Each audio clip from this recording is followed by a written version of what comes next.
the Aboriginal people are the traditional custodians of the land, and show my respect and our respect to elders past, present, and future. And I'd like to think that our deliberations today would be well thought of. So the agenda today, I'll just go through a bit of housekeeping. Everyone's been muted. If you have any questions, please put them in the chat. There will be a bit of Slido or one of those interactive things later, but definitely put things in the chat, although we'll have a bunch of times where you guys can actually ask questions directly. We love to see video in NABERS, so if and I see lots of it, that's awesome. Great to see your faces.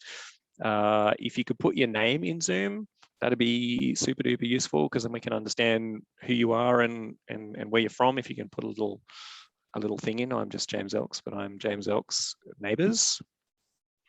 And of course, you would have seen the notification that the meeting is being recorded. So today we're doing housekeeping and agendas, and we're doing welcomes and introductions. Carlos, our director, is going to take you through NABERS and what it actually is and why it's unique and exciting. Suruchi, our sector expansion lead, who probably most of you know by now, she's going to take you through the actual process which we go through to actually develop a new tool, and we'll be going through in this expansion. And then we've got Delta Q. So Delta Q are our partners, or our vendor, I guess, in this case, who are helping us actually do some of the technical analysis, well, helping us with everything really, all the way throughout the process. And so they're actually going to show you a little bit of data that we've collected and some of their analysis on that. And that's really where we need some key inputs from you, knowing the sectors the sector as you do. Discussions, QA, and wrap up, and we'll be finished at the finish time. So I think I've introduced the key people. So my name's James Elks. I'm the head of product development at NABERS, and this is product and we're developing it. So that's why it fits under my remit. We've got Suruchi on the screen. She's our sector expansion lead. So she's really driving this project. And next up, we have got Carlos. And Carlos is going to take you through a bit of an intro to NABERS. And there's also a slide which we'll skip through, which actually talks about everyone else who's here today, which we don't really have time to go around the room because it is a big room today. So we'll send these slides out to you after this, and you can sort of make your way through. And that's it from me for now. Over to you, Carlos. Great, thanks so much, James. And I want to start by welcoming everybody into this meeting. We're going to send these slides as well for you later. So if that's a little bit small or too many names and organizations to read in one go, you'll be able to also digest them after the meeting. And my name is Carlos Flores. I'm the director of NABERS. I've been leading NABERS since 2015. And there's about, I was looking at people in this meeting, there's about a third of people in this group, maybe 40%, that I've met before and that we've done a lot of work with already, because your organizations happen to be in either warehousing, cold stores, and one of the sectors that NABERS has already been in for a few years. There's about a 60 or maybe a little bit more percent of people in this meeting that might be the first time we actually work together on a joint project. So if that's you, I wanted to welcome you to NABERS in this project. There's a lot of things we want to tell you about, and we're actually super excited to be working with you. I want to start by basically mentioning that if you don't know much about NABERS, NABERS is one of the longest running and most successful, and also largest sustainability programs in Australia. It's definitely the single largest building sustainability program by government in Australia. But also by some metrics might be the single largest sustainability program of any kind. So we do work with thousands of buildings and across 7 or 8 sectors of the economy. And I say buildings, but the only companies that think of themselves as buildings that we work with are often offices and shopping center owners. But a lot of the other sectors we work in, they happen to work in buildings, but they don't think of themselves as part of the building sector. And I'm mentioning things like hotels, for example, is accommodation, hospitality, data centers. They think of themselves as part of the technology sector, and rightly so. So that is, you may not think of yourself as part of in your companies as part of the building sector, and that's okay, because it's not really about trying to feed a sector that is very different in trying to compare them to offices. That's not what we do. So we want to tell you about what is it that we do and how is it that we create NABERS and NABERS ratings, and what do they actually do in practice. So let's go dive right into that. NABERS is a program that's based on a number of principles. There's probably 2 principles that are the most important, and they're going to be something that we're going to keep coming back to this during this meeting and future meetings. The first one is that we actually assess a site or a building or business based on their actual environmental footprint, and by that I mean metering. I mean, if you're talking about energy consumption, I'm talking about measuring your electricity consumption or your gas consumption or your diesel consumption for 12 months.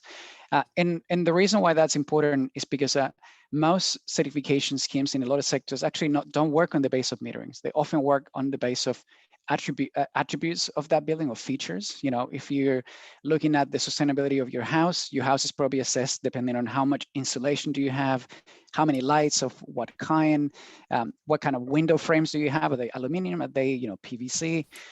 So a lot of schemes around the world are based on attributes and features, whereas we in NABERS, we assess buildings and businesses 100% based on metering. What's your real environmental footprint? And so that's one side of the equation. The second one is that metering is actually not information, it's just data. And maybe just to give you an example of that, if I tell you that the average warehouse that we're collecting data from is using picking a number 200 megajoules of energy per meter square, a lot of people just don't know what 200 megajoules per meter square means. It doesn't mean is that very efficient, is that very inefficient. It's just a number for most people. And obviously 200 megajoules per meter square, well, is that in a very cold climate or is that in a very warm place? And is climate a really important part of the equation in that building? Or if you're looking at a hotel, for example, and if you're thinking, well, is a 200 megajoules per meter square, maybe it's very efficient for a 5-star hotel. Maybe it's not very efficient for a small motel in a regional area.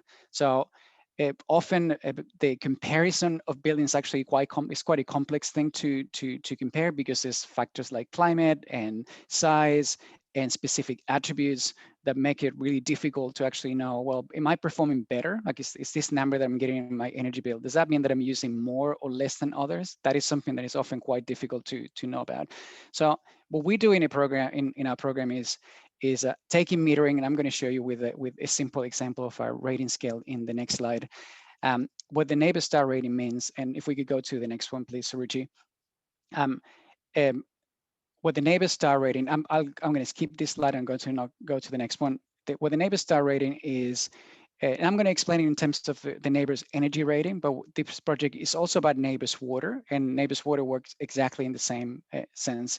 A 3-star NABERS rating, what it means is if you were working on a site and you have a warehouse, 3 stars would mean your building or your site is using an average amount of energy consumption compared to a similar warehouse in the same city, in the same climate zone, used for a similar purpose. That is, so a building or a site that is directly comparable to yours, that's 3 stars, average performance. 1 star means that your site is using significantly more energy than that site and significantly more carbon emissions. But you can also be on the other side of the scale. So buildings that have a 5 or 6 star NABERS rating, they use significantly less energy per year than the average building in that market. So that really is what the NABERS star rating means. And we communicate things through a star rating because it actually allows a lot more people to participate in the conversation. So if we want to drive a lot of change at scale, and a lot of people in this meeting who've already worked in sectors for NABERS has been there for a few years, will probably have seen a lot of this. But when you talk just about 217 kilograms of CO2 per meter square, that is a conversation that a very, very small portion of people can participate, that actually understand those figures and what they mean. When you translate them into a star rating, it means that you can have your clients being part of that discussion. You can have a lot of staff members in an organization. You can engage with investors or the bank that is about to give you a loan, potentially with better rates, if actually your site is more sustainable or you're committing to higher targets. So the amount of people that can participate in the conversation is just much, much bigger when you translate that into a star rating. And that's what we communicate the results of NABERS in that manner. And so Richie, we can go to slide before, just for a minute, and my apologies for shifting the order on the fly. This one, yeah. Yeah, no worries. so this is just to give you one example of, this is just a screenshot of a small portion of just one city, but if you go to our website, you can do this anywhere. And this is the heart of the city of Sydney. And the reason why we want to show you this slide is not because we have so many buildings in Sydney, because it's the same in Brisbane and in Melbourne, and a lot of the areas where you see a lot of high density buildings group in a small portion of area. But if you happen to be familiar with the city of Sydney, if you walk from the Opera House to Central Station, it's about maybe a half an hour walk. And if you do that walk, you basically be surrounded by buildings that are participating in NABERS every year, and they're certifying the energy performance and setting targets. A lot of them have reduced their energy consumption by 40, 50, 60% in the last decade. And it is just a visual way to communicate just how many people are actually participating in the scheme and how much progress they've made. We're going to dive a little bit into some of the statistics of how much improvement we've seen a lot of members of the NABERS community. And this graph that we have here is actually every office. So this is one sector, is the office sector. We're about to show you a second sector as well. So you see this is not just the office market, but office is the NABERS Energy for Offices was the first rating tool we ever released as a program. We released it about 20 years ago. And this is a line showing every office building we have ever certified. So it's not cherry picking. It's about 2,500 office buildings, most of them medium and large. And it's representing anywhere between 80 to 90% of the total office market. It's hard to know the exact percentage because nobody knows the exact size of the office market, but it's between 80 and 90%. And what this graph shows is we have this, the point on the left of the graph, we take the first time a building was ever certified on the NABERS, the first rating. So we know their energy consumption. And then we see, well, what happens when they do a second rating the year later? Are they using less energy consumption? And the answer is yes. On average, we see a reduction of about 4%, and after on that first year when they come back. And then what happens on the second year is about 9%. And after 10 years, the average office building participating in NABERS, it reduces energy by about 33% on average. And the reason why we wanted to show you this is because this is actually a curve showing the entirety of the office sector over the past, just over a decade, and is the fastest reduction of energy consumption of any sector in the Australian economy, and by a long margin, and is likely to be the fastest reduction of energy use in that decade of any building sector in any country in the world. And NABERS is not the only reason why this change happened, but it is one of the key reasons why change at this scale could happen. I do wanted to show you as well a second sector. So you see this kind of change is not just possible in offices. We're actually seeing it in one of the sectors where we have also had a rating tool for over a decade, which is shopping centers. We've had it for about 11 or 12 years, and we have enough shopping centers participating in the program now that we can calculate this curve for about 7 years. And we've seen the shopping center sector. This is, by the way, not the whole shopping center market, but it's a significant portion. It's about 2/3. And they're participating in NABERS in it's a tool that is completely voluntary. So all these shopping center portfolios, some of those companies are actually here at this meeting because they also have an industrial portfolio and on top of their retail portfolio. And we've seen a very similar rates of improvement. The reason for that is that this scale of energy savings is actually available in most organizations that operate inside of buildings, because the equipment that uses energy is actually the same in all sectors. You use it in different proportions and slightly different ways, but at the end of the day, how do you use energy? Well, you use it for heating, you use it for air conditioning, you use it for lighting, you use it for transporting either people or things. And so the ways we use energy in lighting, obviously, and the way we use energy consumption is actually very similar. And every sector is a little bit different, but the equipment itself is actually used across all the sectors. And that's part of the reason why these opportunities exist in that scale in most sectors. On my next slide, this is just going to be very brief.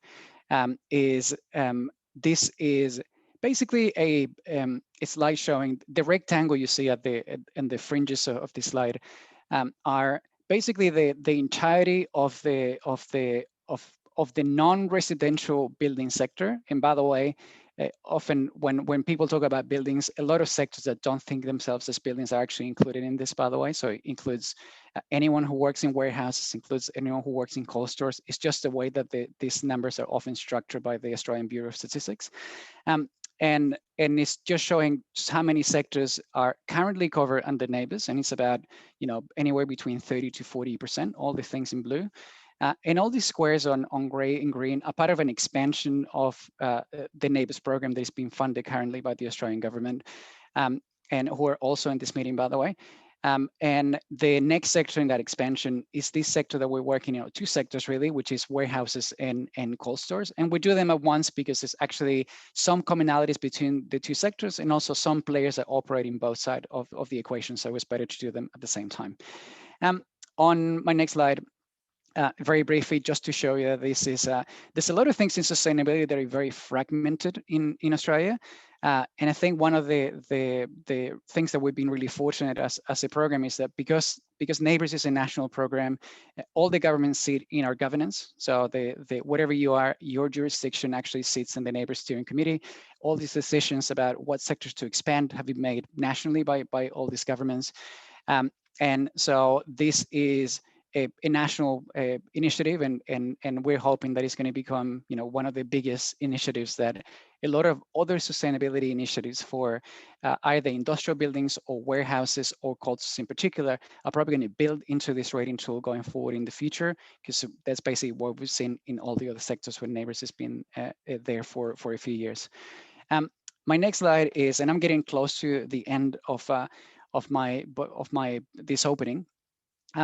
But we wanted to tell you what are the reasons why we created this group and why it's so important for us to work with you and tap into your expertise and your insights. And partly it's because we are making very long-term decisions about what this tool is going to look like for the next decade or two. And those decisions are going to be made in the next 6 to 9 months for the most part. So we're planning to work very closely with you, because to create a really good NABERS tool, we need to really understand the sectors that we're getting in as well as we can, and really get as much insights about how the sector really operates and what we can do to help you. Another part of the reason is because to create a high quality NABERS tool, we need to know, for example, what is the impact of climate on an average cold store. What is the impact of climate? And to know the answer to that, you actually have to collect data for cold stores in tropical North Queensland and Darwin versus what does it look like in climate zones like the Sydney and Perth, which are much more temperate. What does it look like when you go to colder zones like Melbourne or even Tasmania? So the only way to do this is actually getting access to high quality data to know, well, what is the impact? Is it 10%? Is it 2%? So that's a question about statistics. And to do that, we actually need access to high quality data from organizations that are operating in this space. And that is another reason why we're doing it. So we do need your expertise to create a really high quality rating tool, as well as we need to work with you to be able to access the data to create a high quality rating tool. So it's kind of like both things combined into one. And Suraj is actually going to go into that in a little bit more detail in a minute. And I do want to close with one last slide, which is what organizations that participate in NABERS now, which is, it's not in industrial buildings and it's not in warehouses, it's not in cold stores, but it is in about 6 or 7 sectors that are very different from themselves. And we do see commonalities on the way they use NABERS ratings, and we just want to give you 4 quick examples in this last slide. One of them is for comparison in management, and maybe just to show you just what that looks like in practice. A lot of organizations have a portfolio of sites. Sometimes it's like 1 or 2 sites, sometimes it's like 20, sometimes it's 100. And the ability to know what sites are actually performing better than others in your portfolio is something that a lot of people use to direct investment. We can't work with 50 sites at once, but we can work with 3. What are the 3 sites that we should be working on right now? So there's a lot of prioritization of investment in time and attention. There's a question about also about comparison, like how am I doing against my competitors? Is something that your data alone doesn't allow you to know how well you're doing against your competitors. For that, you actually need benchmarks that actually capture data beyond just one portfolio. So a lot of people actually use NABERS ratings to know, well, how am I doing against my other competitors in the market? Am I doing well? Well, what sites are doing well and what sites are not doing so well? We see a lot of NABERS ratings used for investment purposes, especially in the last 5 years. And that is probably an aspect of this that is growing every year is bigger than the year before. And by that, we mean that a lot of people use that for reporting purposes, sometimes for tapping into global reporting frameworks like CDP, like GRESB, like Dow Jones Sustainability Index. There's lots of them, GRI. And sometimes is to demonstrate it to specific investors that are actually really interested in diving into sustainability. And obviously, when it comes to investment, the way that organizations engage with their investors is very different. It depends a lot on the type of organization you are and the kind of investors you have. But it is a really strong trend that we've seen just driving a lot of change in a lot of sectors. And the last one, obviously, is recognition. I think that's probably the one that we think about first. That recognition is when somebody's done great work on a site for a long time. You might have some sites that are in a position to say, hey, I'm in like the top 10 or the top 5% in this market, and you can promote that. And we definitely see a lot of that in NABERS, but it's not the only driver. And I think that's one thing that we wanted to let you know, that is we see a lot of people working on sites that don't get good NABERS ratings because they actually want to improve them, or because they're measuring impact across a whole portfolio, not just the good sites, but also the sites that are not so good just yet.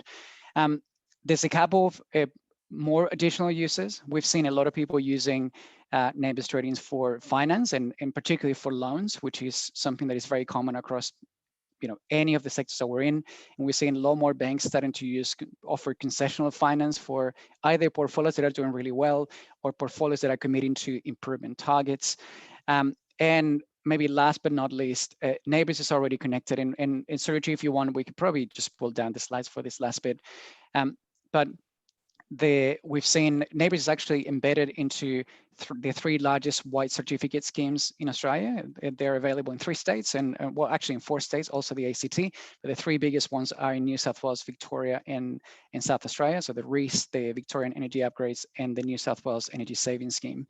And that means that having a NABERS rating and actually having improvements on your NABERS ratings means that you can tap into additional subsidies or additional concessional finance or to improve your NABERS rating and make the energy efficiency upgrades that you're working on even better. And so there's actually lots of reasons, and to be honest, the list goes longer than those 6 that I just mentioned, but we just wanted to give you an early idea on how we anticipate that some of those will apply to your organization, some of them probably won't. But that's true for all members participating in NABERS. So not everyone does it for all these reasons, but there's often 2 or 3 different reasons to do it and basically get either a business advantage or investment advantage or just a communicational advantage with the market. So Richie, I think I've definitely used more than my 15 minutes. I think. No, that's all right. That was great insight, Carlos. I think everyone would appreciate that. We do have some time to take through some questions. If anyone would like to throw any questions at Carlos on NABERS, we can open it up for questions. Can't see any hands up. I'm so surprised, such a shy group. You can either just jump on, or you can write in the chat, or you can hold your questions for later. Absolutely up to you. I've got a question, Carlos. Great. Go for it. Carlos, just from the reduction, those annual year-on-year reductions in energy usage in the family office sector, how is that achieved? Because I imagine that implementation of technology would sort of be a step change that would create an immediate reduction in energy. But how could you continually year on year get reductions in energy usage over a 10-year period?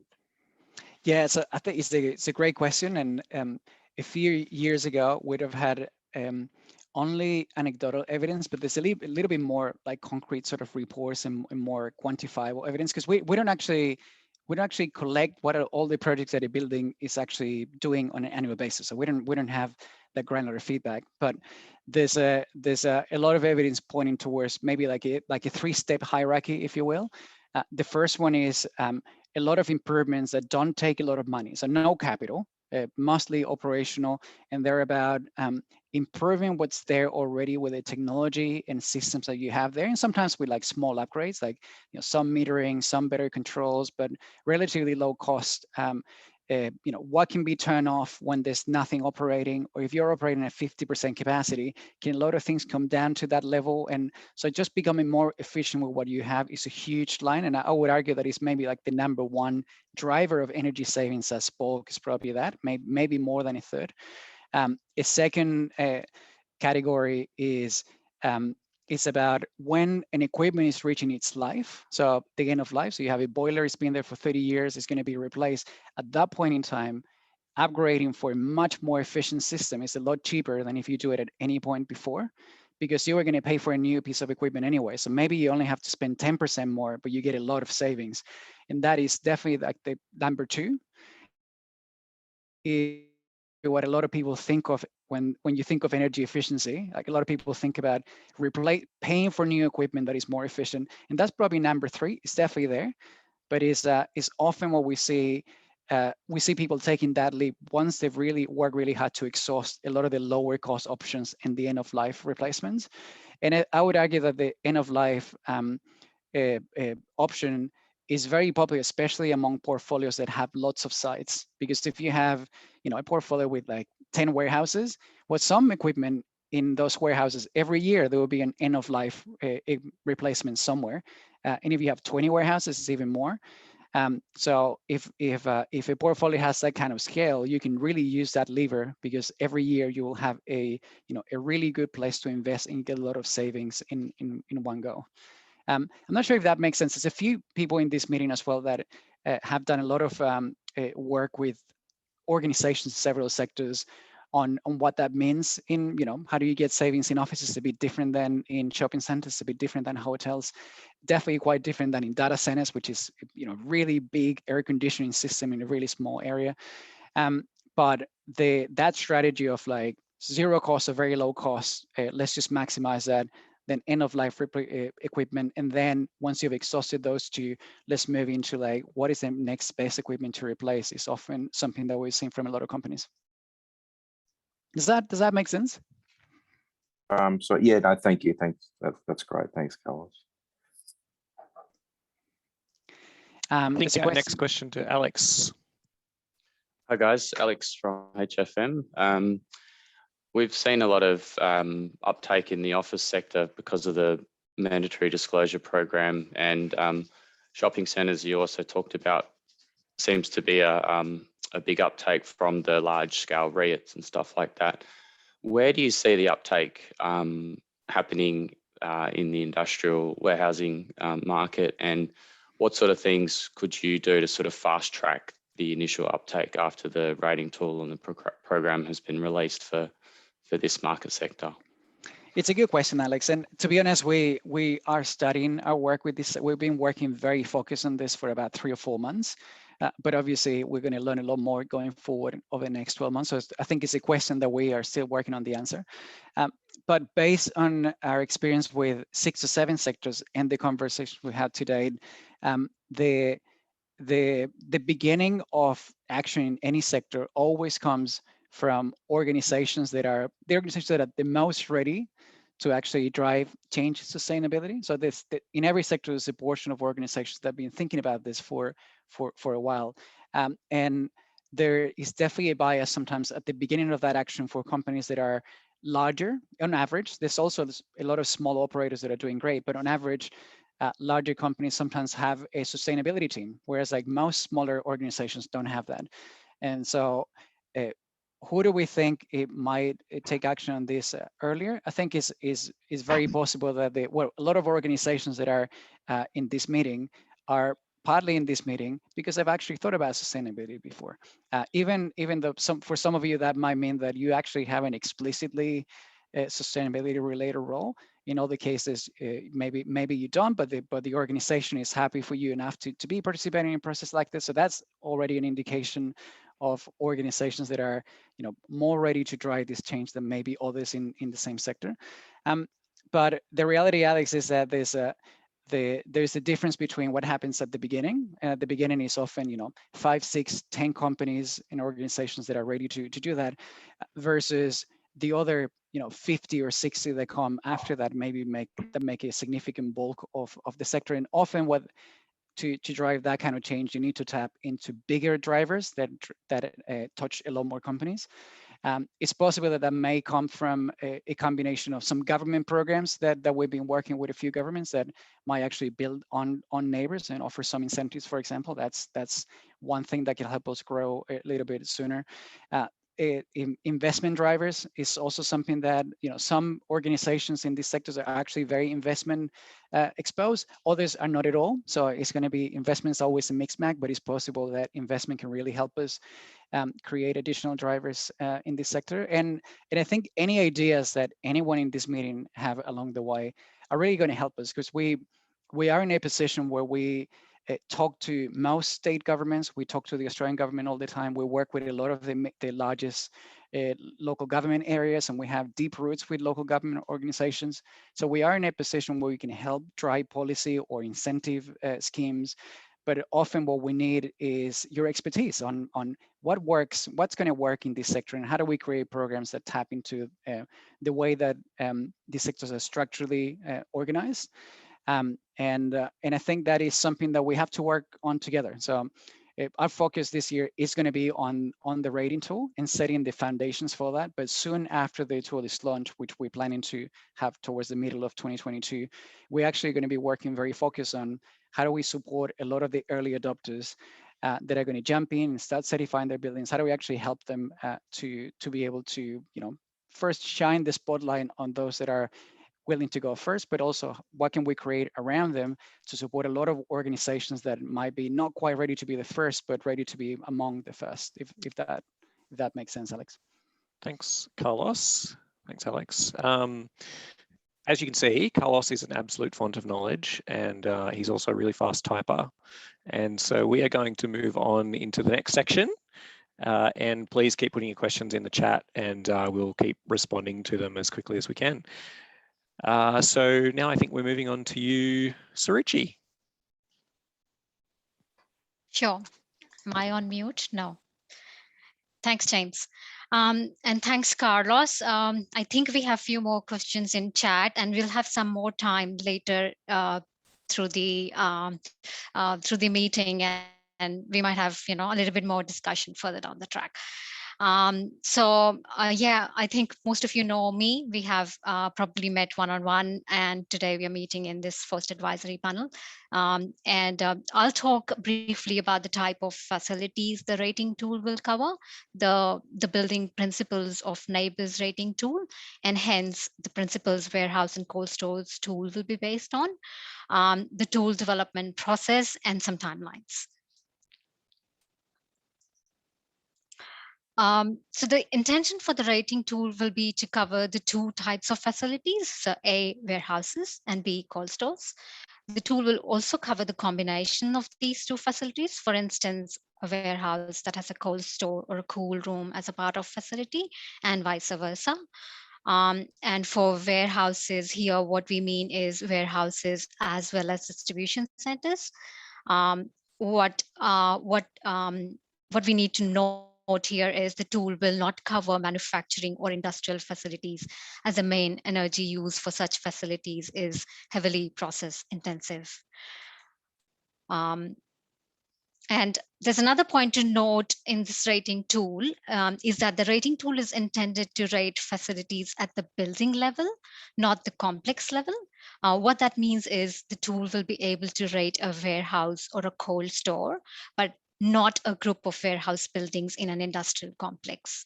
I know this brings a challenge for water ratings because I have heard from a lot of stakeholders that we do have one water meter outside an industrial complex.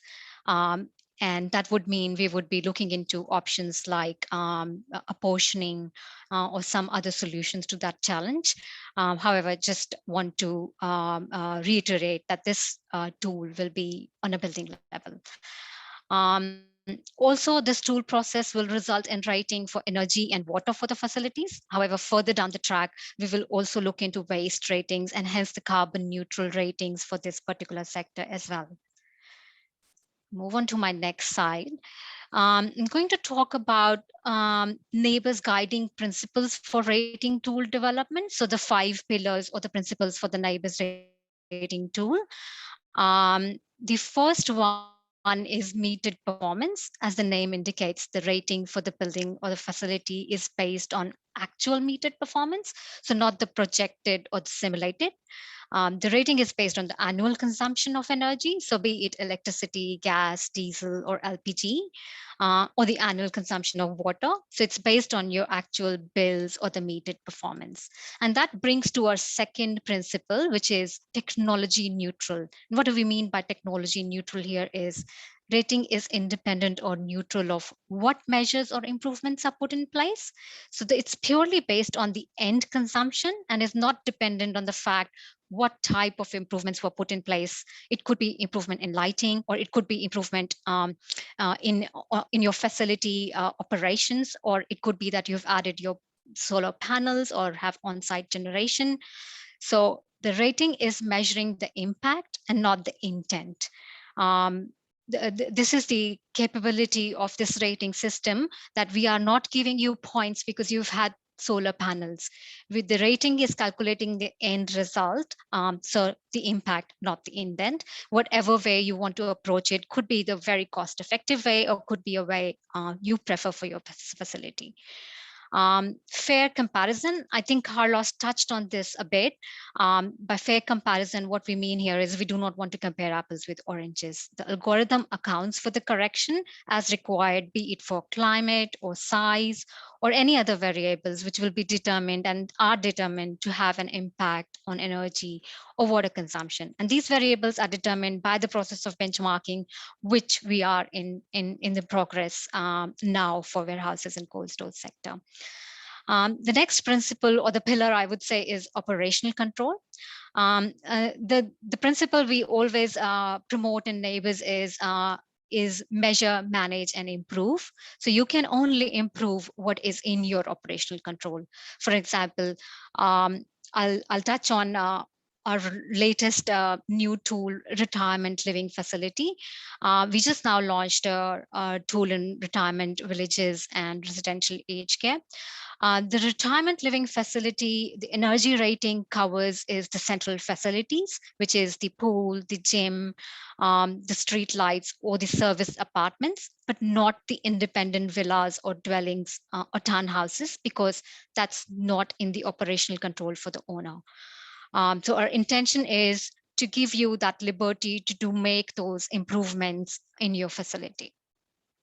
And we understand that for warehouses, I think it may be the tenants who will have the maximum operational control and can take actions to improve the rating. However, I think it will be a common effort of owners and tenants bringing together to improve the facility as a whole. The fifth and the final, I would say the principle is simple yet robust. So benchmark is definitely a very complex algorithm.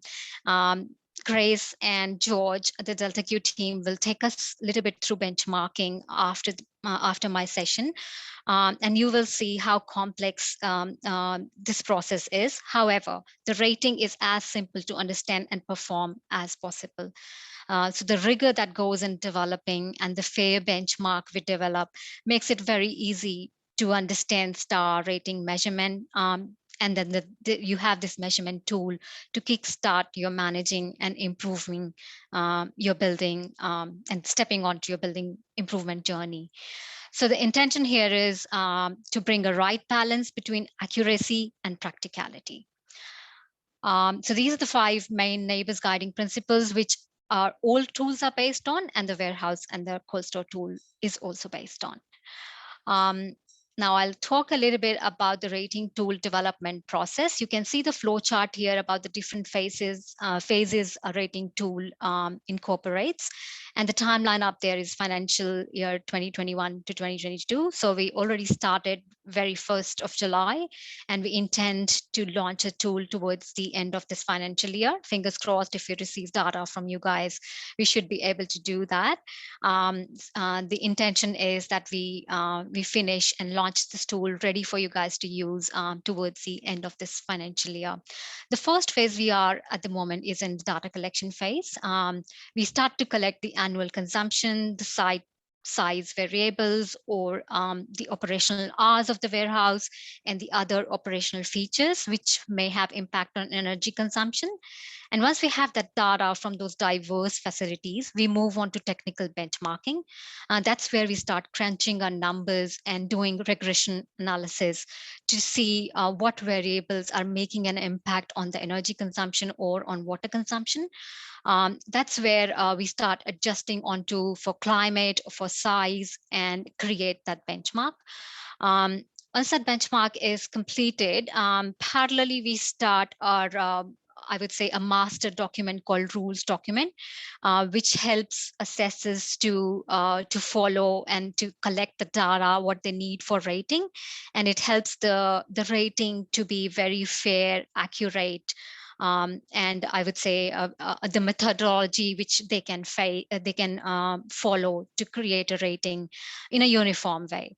Parallelly, we start trial ratings, and this pilot phase will be offered to all of you in the room today. So our members, our advisory panel members, and our data collection members, you will be able to nominate a site from your portfolio, a site or two from your portfolio, which NABERS will be running the pilot rating on. So we, with help of our consultants, would be doing a pilot rating for that site which you have nominated. And that will be a test of our benchmark, which will help us learn further how the benchmark is tracking in the real world, and then feedback our learnings back into technical benchmark. So this process helps us to make the benchmark as robust as possible in as real life situations. So I think we run generally 15 sites as pilot.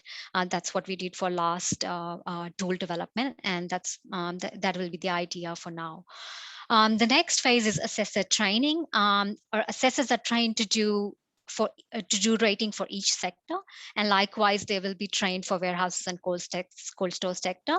Each sector is very different, so they need the training is very focused on that particular sector. And finally, once the assessors are trained, the tool is ready to be launched, which will be hopefully towards the end of 2022. Firstly, I'd like to thank those who have provided us data, and due to confidentiality, I'm not going to thank individuals or organizations here. I would also like to thank the peak bodies who are helping us in connecting with organizations who are capable of participating in tool development. I'd like to specifically thank a very special person, Marianne from RWTA, who has been advocating the tool to RWTA members. And we are at the moment having a huge difficulty with data to be collected for cold stores. Marianne, sorry to put you on the spot.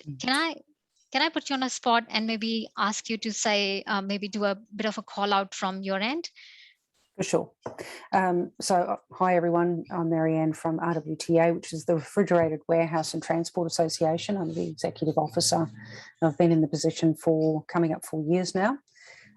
This information to be gathered is mandatory for our people for many reasons. The energy used in Australia is, in cold storage particularly, is only second to mining. So the usage of energy, as you can imagine, with the cold storage facilities is absolutely enormous. Cold storage facilities are consistently cagey with sharing their information. Quite often they will need to, if they are an international body, they will need to get permissions from America, US, Europe, wherever they are based in. So this sort of information is hard to get. Also, because they use so much energy, they're a little bit wary in sharing that. However, we will get past that and gather that data, because I think even if it's given as a conglomerate with just postcodes, etc., that the usefulness as a benchmarking tool, particularly down the track, will be incredibly useful. Thanks, Marianne. Thanks for advocating us to your members. And I'm hoping we cross this difficulty and we're able to build a very robust tool to incorporate those cold store facilities of Australia. And so finally, a bit of call out to everyone there in the room to please help us with data collection and also connect us with organizations you can think who can help us from your network, please. I'll pass it on to George and Grace. George, would you like to share your screen? Yes, thanks, Sushi. I'll just share my screen from my end.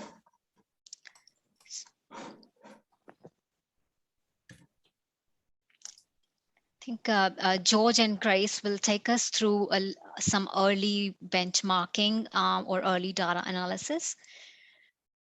Thanks, George. Hi, everyone. My name is George. I'm a senior consultant at DataQ, just managing the project for delivery of the NABERS warehouse and coastal development. Grace and I today will take you some of our initial insights and some of the questions we would like to get your input into our first advisory meeting group. I'll firstly pass to Grace to talk about some of the NABERS principles. Grace. Excellent. Thanks, George. So my name is Grace. I'm a principal at Delta Q, and I've worked very closely with NABERS for the past many years, past decade perhaps, and have seen firsthand how powerful NABERS has been in communicating what happens almost in a very technical perspective, and all the efforts that are done by engineers, by site teams, by property managers, translating that to a simple to understand metric of 6 stars that investors can understand, really unlocking finance and really unlocking the value that these teams that are often invisible in the plant rooms can actually make happen. So I don't want to spend too much time on, I guess, the NABERS principles itself, because Suruchi and Carlos have already gone through with you that NABERS, when you create a benchmark, what you're really trying to ensure is that you've got an apples for apples comparison across different sites. Bringing that back down to a slightly more technical perspective, though, for that to happen, it means that we need to understand what is actually important and what actually drives and differentiates between two sites and their performance levels. To understand which are items that are operationally required and which are aspects that are actually related to efficiency. Because what we don't want to end up with is just giving you a tool that tells you this is what your kilowatt hours per square meters is, without taking into consideration what's happening and what's required from an operational perspective. So you can see on that diagram there, from a big picture perspective, we've just split that up into how different attributes and data that you provide to us will actually fall into place of the different segments of a rating development process. So up the top there, at the very start, you can see in pink, what's happened is you would provide us with your area or your volume of the site data and any other operational factors that we'll discuss in more detail in the later slides that differentiates your site from another site. You also provide us with your actual energy use, and as Carlos pointed out, this is also a water tool, so we'll also be collecting your actual water data. We then put them together and try to formulate a benchmark to say, what should a building with your operational characteristics should use in terms of energy or water? So that's what we call the benchmarking phase, where we're really using statistics to try to determine what is the best way to characterize what your site should use. Now, once we've got that benchmark in place, so that's during the benchmarking phase, you would then go through your rating process, and also where you use specific rules to collect the data and then put that into that equation. And when you compare your actual site energy or water use to that benchmark, we then come up with a very simple rating scale. So right now you can see that for us to do any good or high quality benchmarking for a rating tool, we need that data, and this is how we'll use it. Next slide. So we're going to try to make this session a little bit more interactive than usual. What George will do is he'll run through some of the analysis and some of the findings that he's found so far from the initial data collection phase to contextualize for you how the data that you've provided impacts the tool and how it will be used.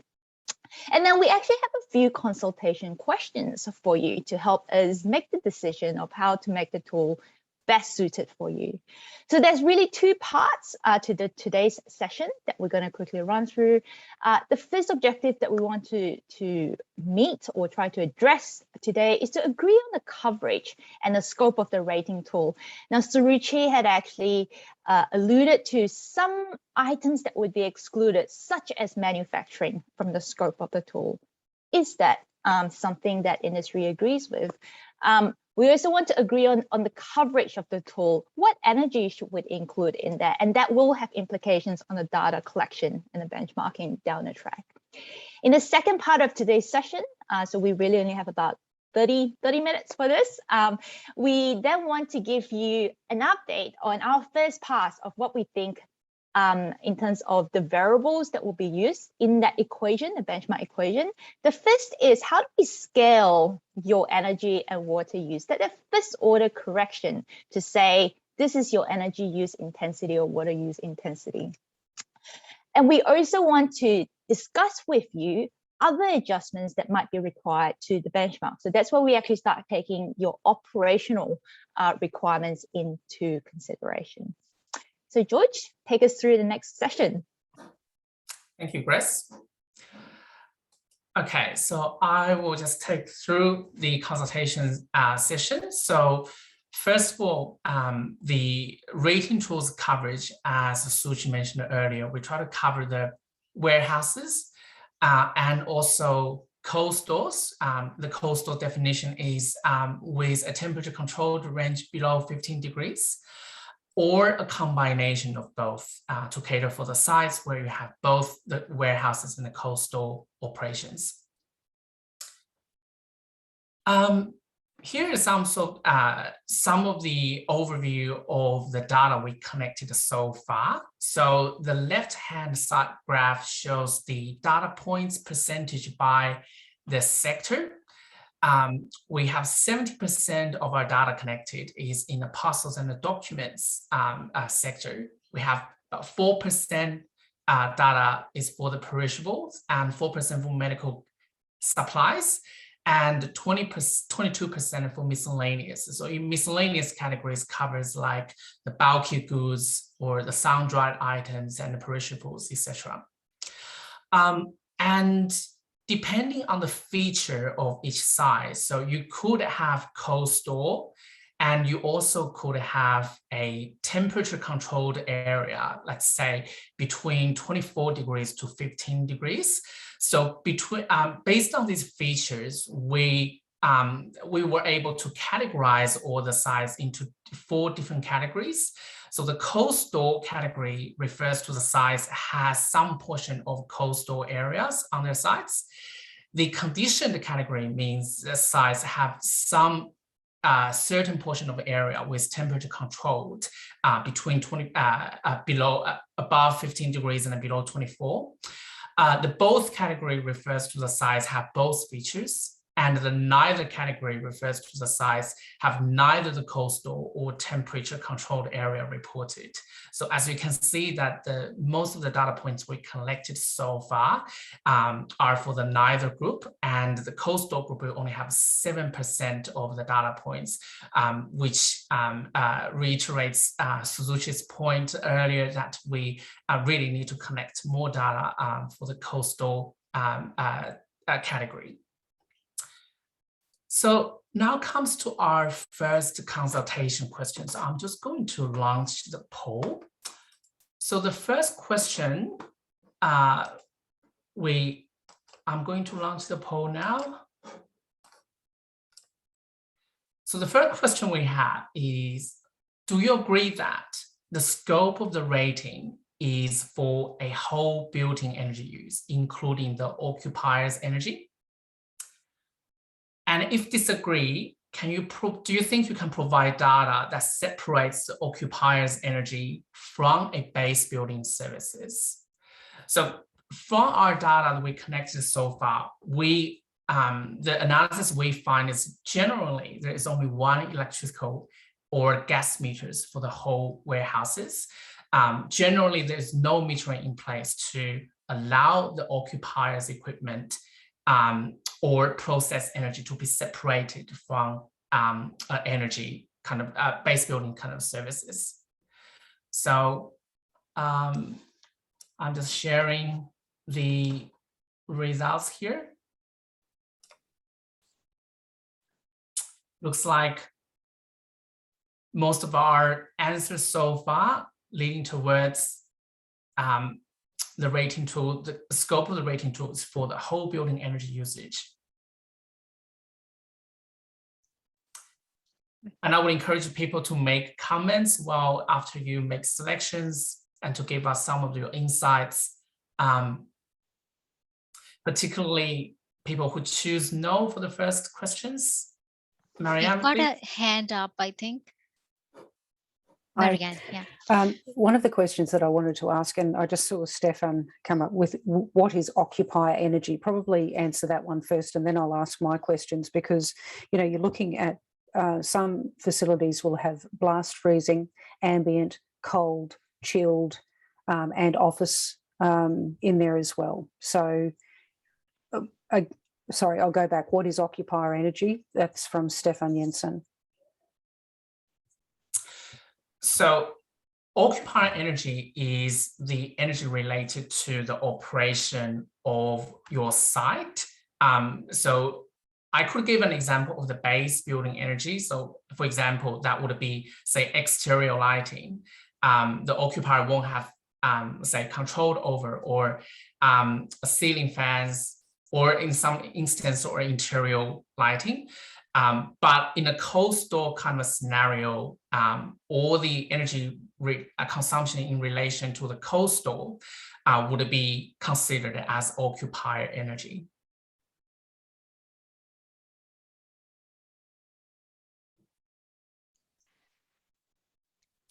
All right, Marianne, what was your other question? So look, the question, I suppose, circulates around if you've got ambient, cold, chilled, blast and office space, and some will only have cold storage, 14 degrees, some will only have ambient. That kind of brings out anything that you're trying to say to, do you compare to other facilities? These facilities are all different, and they're all different sizes, and they're different. Some may have been built. I'm thinking of one in Victoria that was built over 50 years ago. There's another one in Victoria, and they're building a third one at the present time that is state of the art, very new.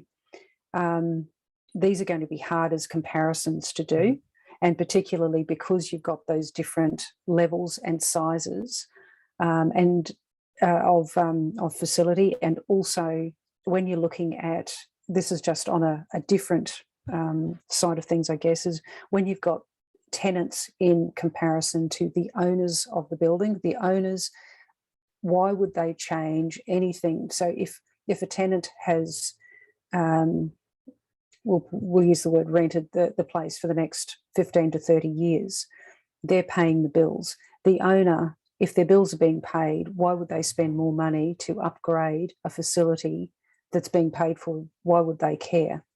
So we've got a couple of things in there that are sort of circulating in my head as this is progressing. So it's more comments rather than questions to you. It's just food for thought, I think. Yeah, we actually do consider some of those factors you mentioned here, including the area for cool store, the area for cold store. We'll mention here later on in the slides that we actually consider them as a correction factors as well. Okay, Alan? Just to Marianne's point, just what's the principle or the driver in terms of comparing a warehouse. Like as a building owner, we don't control how the building operates in a warehouse arrangement. And similar to Marianne's point, is that, well, we can do a lot of things, but ultimately the tenant have the control of the buildings. We look at the efficiency of the base building to try to compare how good or bad it is, or how good or bad the actual operation of the space is, depending on what kind of operation the tenant's actually using it for. This, like in the office arrangement, is easy. Like we know every office building is comparable. In a warehouse operation, we're going to have manufacturers, we have warehouse storage, and all sorts of things that happen within a warehouse arrangement. What are we trying to measure against? Yeah, I think Alan, is a really good question. I might just jump in just to offer the people who are not familiar with the NABERS for Offices tool probably wouldn't be very familiar with this, but we have two types of ratings that cover a big chunk of the building. We have a base building rating, which is central services, and we have a whole building rating, which is everything in the building, all energy consumption. And the reason why we have the distinction in some sectors but not in others is because in sectors like offices or a shopping center, you have an operator of the site and you have a tenant in the same building, and they're different organizations managing different things.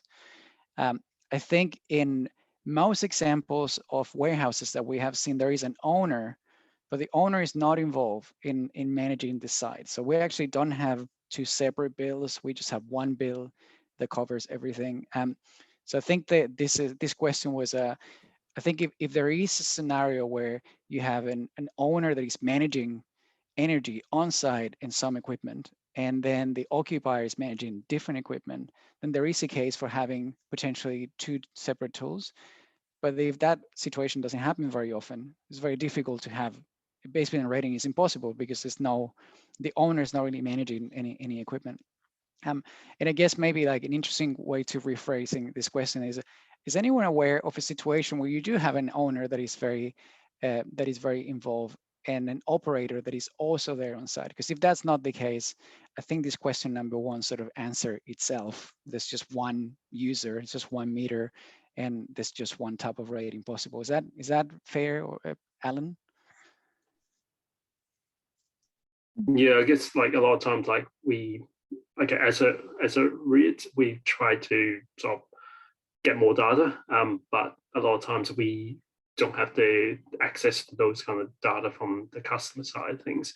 And to have a tools that's measuring efficiency where we don't have the control, then it makes it challenging. Like, okay, the building could be 1 star or 2 stars or 5 stars, but how does that differ to another building that we own that is only on the opposite scale? Like, we're not managing any differently, but it could be a completely different usage in that building. That's all changing the scale of the measurements. So the message will be challenging to our investors. Say we have a 1-star building, but on the other side we have a 5-star building. We're managing the same way, just we have two very different usage type of customer in those buildings. Does that mean one building is worse than the other? Probably not. It's just one building actually, one customer just use more energy than the other one. Absolutely, Alan. I might just quickly jump in here. That absolutely, these are the things that we're trying to grapple with as part of the data collection phase. So we try not to jump into too many conclusions. However, I mean, this question, as Carlos pointed out, probably answers itself once we share the poll results here. But one of the things that we need to establish is probably to understand, okay, well, within the same tenant profile, same sort of occupier, how efficiently do they run your operations? And some of that, yes, we agree that possibly as a landlord, there's not much you could do. So how we take that signal and do something with that signal, which is that star rating, would be up to industry to respond to that. Then the second part of it, which we don't really have the answer yet, but we need the data in order to establish whether it makes a difference or not, which is there really a difference between different types of operations? And if so, how big is that difference? Is it big enough for us to be able to categorize it? Or maybe the only thing we can do is probably to limit where this tool could be used at this stage. So these are not necessarily questions that we have very specific answers to at this moment. But with more data, we're hoping that in future advisory group meetings, we can provide you more and more answers of how we plan to respond. Now, I'm aware there's a couple of questions still in the wings on this one, and we've got a few more to get through. So I wonder if you wouldn't mind if we got on to the next one, and if you could put your questions in the chat, we can answer them there. And then if you feel like we're still not answering it, then you can pop back on and ask us again. Is that okay? Thanks, James. Actually, yeah, I was going to move forward because I'm just time conscious. All right, I'll just move to the next slide.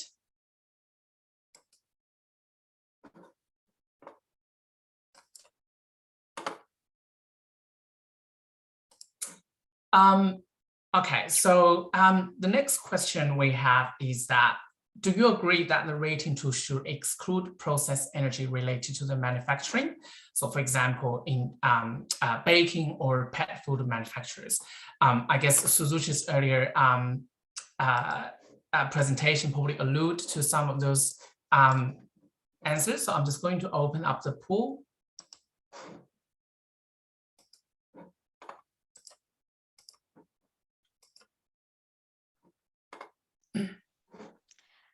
I hope everyone can see the poll, but if you can't, feel free to answer in chat box, please.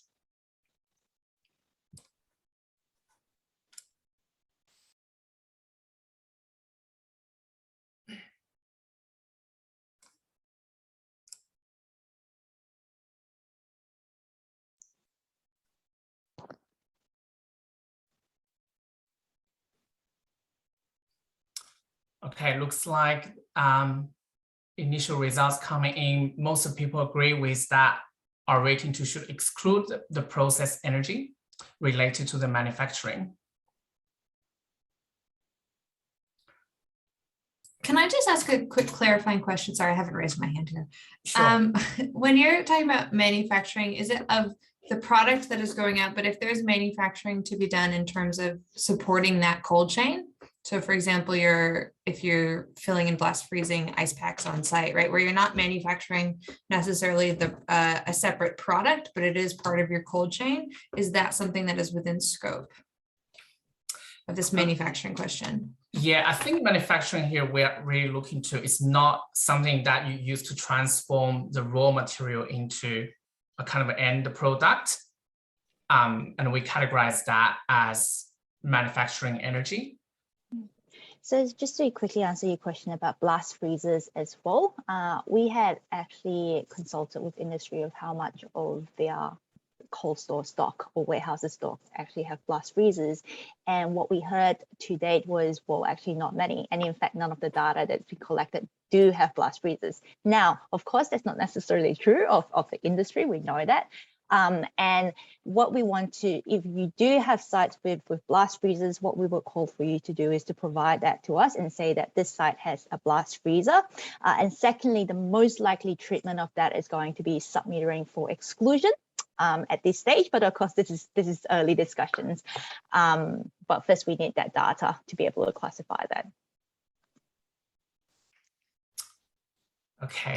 I just want to quickly jump in here with this clarification that we are not rating factories or industries here. It's just warehouses. Yeah. Okay, next slide.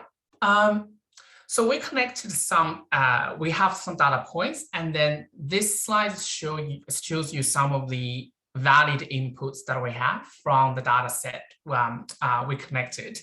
So the top part of the variables are consumption data related, and the bottom part of the variables are all the site features related. So in terms of the consumptions, you can see we have 472 value inputs for the electricity consumption, and we have 54 inputs for the water consumption.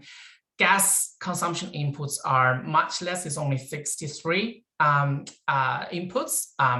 All the other petrol fuels or fossil fuels consumptions are even less valid inputs. In terms of site operation and scaling data, the most usual data we have is the site area, the total GLA, followed by the weekly operating hours. But the other features, like say the area for the temperature controlled space, or the area for the refrigeration warehouses, the area and the volume, the inputs are much less than the total data set we have. So that just gives you an overview of what kind of data we collected and how many valid inputs that we have.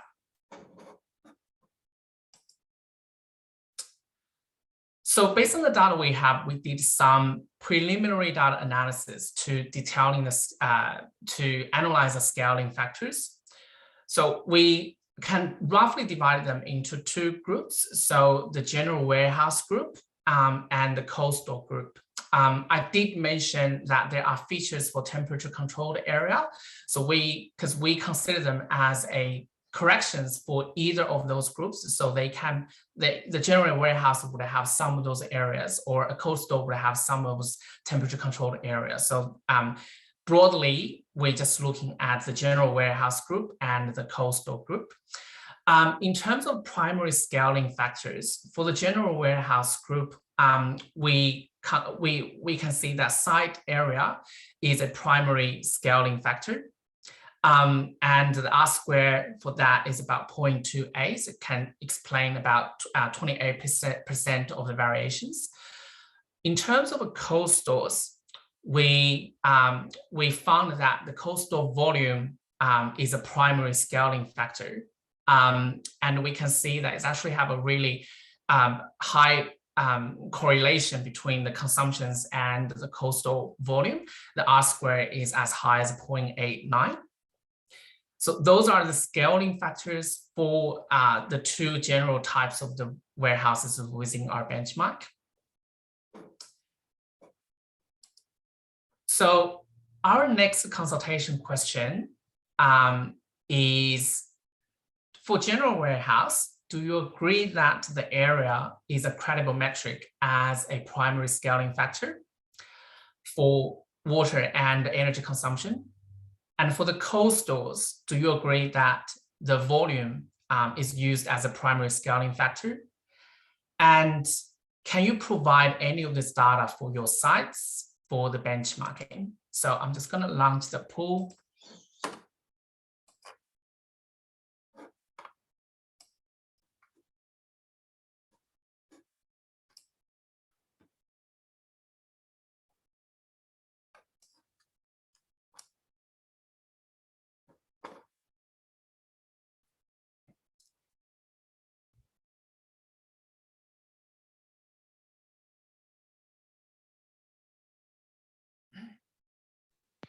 Have you done any review of water and its correlation with GLA so far? Because I think water is a tricky one in terms of GLA more so than energy.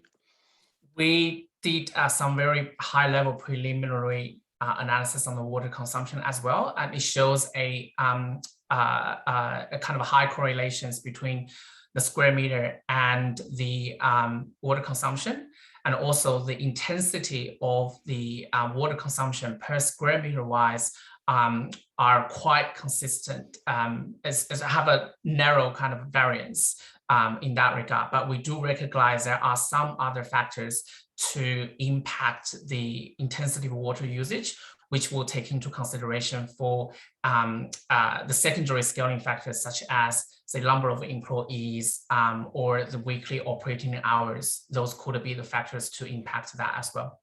Mm-hmm. And gardens are usually more of an influence for industrial, at least some of the bigger precinct type. Well, from the preliminary data set, we only have the site area as a input variable.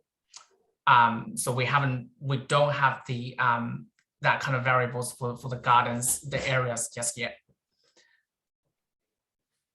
So GLI would just be the building area, not the site area. Yes. Okay, so looks like we've got the answers. So most of the answers agree with our primary scaling factors, and the data can be provided in either the area form or the volume form. Okay, I'm going to press it. I'm just time conscious. Okay, so this slide shows our some initial analysis in terms of the energy intensity usage. So what I want to point out is that even for the neither group, which doesn't even have any temperature controlled area or the coastal area, you can see there is a wide range of energy intensity, which indicates to us that, you know, using the area alone is probably not going to have a kind of a credible benchmark for the sector. So there are some other factors to have an impact on the energy usage.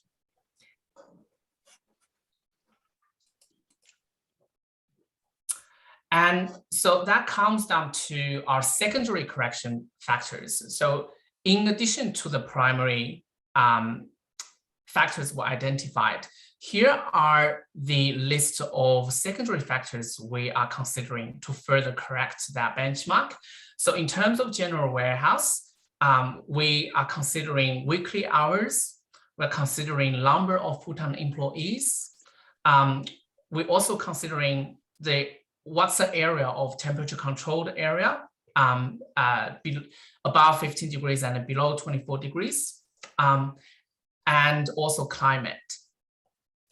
For the coastals, we also considered the weekly hours as secondary factors, number of employees, proportion of area that are temperature controlled, and coastal area, which is have a temperature range between 0 and below 15, or coastal area, which is between -20 and 0. So those factors are the secondary correction factors we consider after consider the primary correction factors. So that comes to our next poll question. Just gonna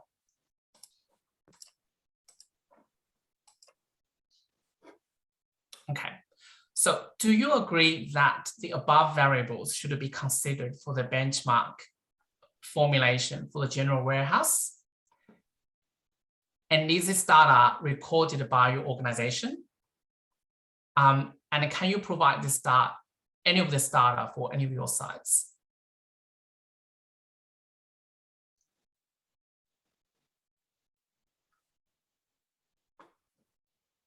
Hey, George, just letting you know we are 322. Yeah. So yeah, just pushing through the polls. No worries.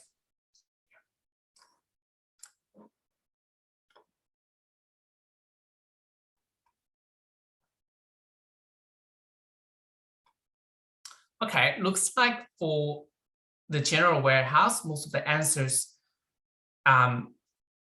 most of the people agree with our secondary correction factors that to be considered.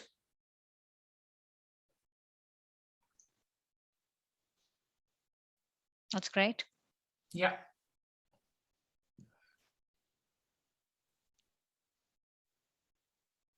All right, so I think that's probably all we have time for, George, in terms Yeah. of the consultation questions. I wanted to throw to Carlos to answer the question that came up a few times around the target audience. So just over to you, Carlos. Sure. And by the way, I'm not sure if we need the slides anymore. If we Yeah, don't, we can I take think those it's probably- down. Yep.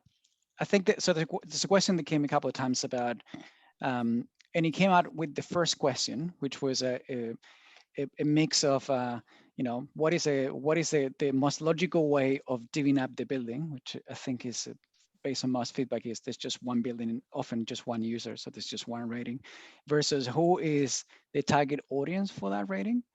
And I think for me the answer to that is that in some cases it might actually be the occupant. In some cases, might be the occupant working together with the owner. And we're actually seen those situations before, by the way. So I think the best analogy for this, for me, is our tenancy rating in offices. We have maybe 80 or 70% of those ratings is the tenant working independently from the owner on their own, certifying their asset. But then we have a 20 or 30% and growing of owners working with their tenants and doing it together. And I think that is, whether we're going to see just one model or we might see both, it's going to depend a little bit on a case-by-case basis. But I do think that in almost every case, the occupant would probably be involved, because the data that you need for a NABERS rating, some of that data will be actually controlled by the occupant, including, for example, energy bills. Energy bills tend to be, whatever the organization that is using the energy has their own account, especially in New South Wales and Victoria, that have very specific electricity laws that mean that, whoever is occupying a building usually has their own energy bills. So we're going to see more often the occupant really involved. Whether the owners will be really involved or not, I think it's going to be move on a case-by-case basis. And it's definitely one of the things that we want to understand better in this process, by the way. So we don't have to answer that question at this meeting, but it is something that we're going to be working on what are the 2 or 3 different models in which we might actually see organizations certifying, setting targets and improvement over time. And how do we act, what are things that we can do to tackle split incentives that always come up in any building type when the owner is different than the operator. This is not just here, it happens in office tenancies, it happens in homes, as you may know, if you've rented a house in the past. It's a very common problem, and there are some solutions to that, but I think it's also just good to recognize that that is a barrier to sustainability in a lot of sectors that have different ownership and occupiers, and we have to work on them together. I hope that makes sense, and know that is a very high level answer to your question, both Alan's and Emma as well. But it's the kind of thing that we want to work together on and resolve together. And what are some things, concrete things we can put in place to facilitate more cooperation between owners and tenants where that is a barrier. Thanks, Carlos. Look, we've got 4 minutes left, and we probably have time for one question, because really the wrap up, which is that there's another meeting in Feb. So we'll take this discussion to the next level. We're hoping to get a lot more data and provide you some more analysis and really sort of start to dig in and sort of build on some of these questions that we've been discussing today. In the meantime, we'll definitely be in touch. We also love answering your questions. So if you've got them, we're happy to either meet with you, or if you want to flick us an email, or really whatever works. And I'll just reiterate our call out for data on cold stores in particular. It really helps us to actually shape this up. As you can see, like the more data we have, the better we can actually form the analysis. And look, in the interest of time, we might leave it there. It's 3:27. I don't believe in going right up to the minute. So I wanted to say thank you very much for all of your participation today. It's been fantastic. And I hope this was a not too quick and scary introduction to NABERS. But if it was, call us up and we'll make it much funner. Thanks everyone for your time, and look forward to seeing you again in February, and have a lovely break if you're able to take one between now and then.